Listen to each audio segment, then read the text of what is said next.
I am always late for something, even late for tonight's meeting. Before the pandemic, I wore a watch and that helped me be on time. But during the pandemic, my watch broke and I sat in front of my computer day in and day out, or I had my phone and it was perfectly fine without a watch. Then we went back to work and I was late.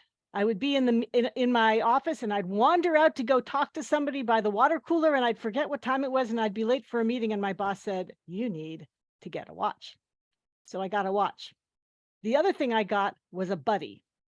My buddy's name is Susan. She's in the office with me and we have a pact that at 6 p.m., actually a quarter to 6 on Wednesday evening, we are going to leave the office. So one of us tells the other one it's time to go. A few weeks ago, Susan and I were leaving the office and we're on the 4th floor and I am limping down the stairs. And she says, "Laura, what happened to your foot?" Fellow Toastmasters and guests, my foot hurts. It hurts all the time. So Susan says, "What did you do to your foot?" I said, "Well, I didn't do anything to my foot other than walk on it for 60 years. That'll do it." But then I started thinking about it. What have I done to my foot and why does it hurt now? So the first thing I did to my foot was back when I was about 9 years old.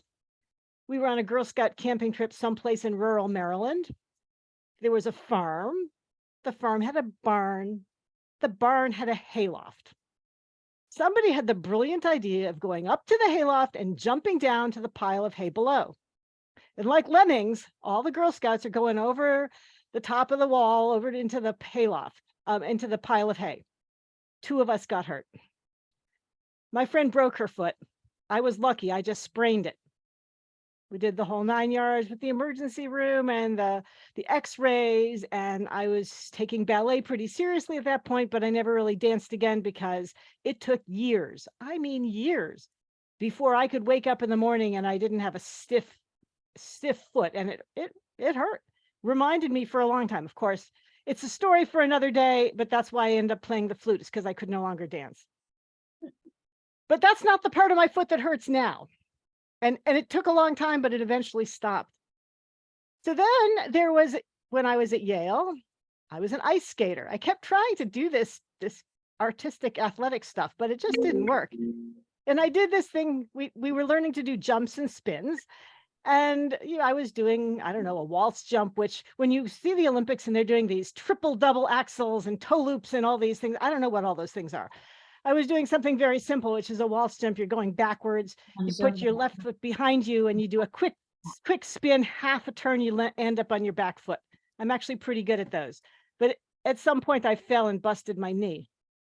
Busted as in it swelled up like a balloon. I lived on the 5th floor. There was no elevator. I can tell you that a swollen knee and 5 flights of stairs is no picnic. It took years before the soreness in my knee was completely gone, because every time we had humid weather, I could feel that old injury. But that's not the part of my foot that hurts now. The part of my foot that hurts now might have something to do with a pair of sneakers I bought sometime before the pandemic. They were a little expensive and I was pretty stubborn and I wore them anyway. And they hurt my foot. But I'm not that stupid and I stopped wearing them and my foot still hurts. I cannot explain it. So my friend says, "Well, why did you see a doctor?"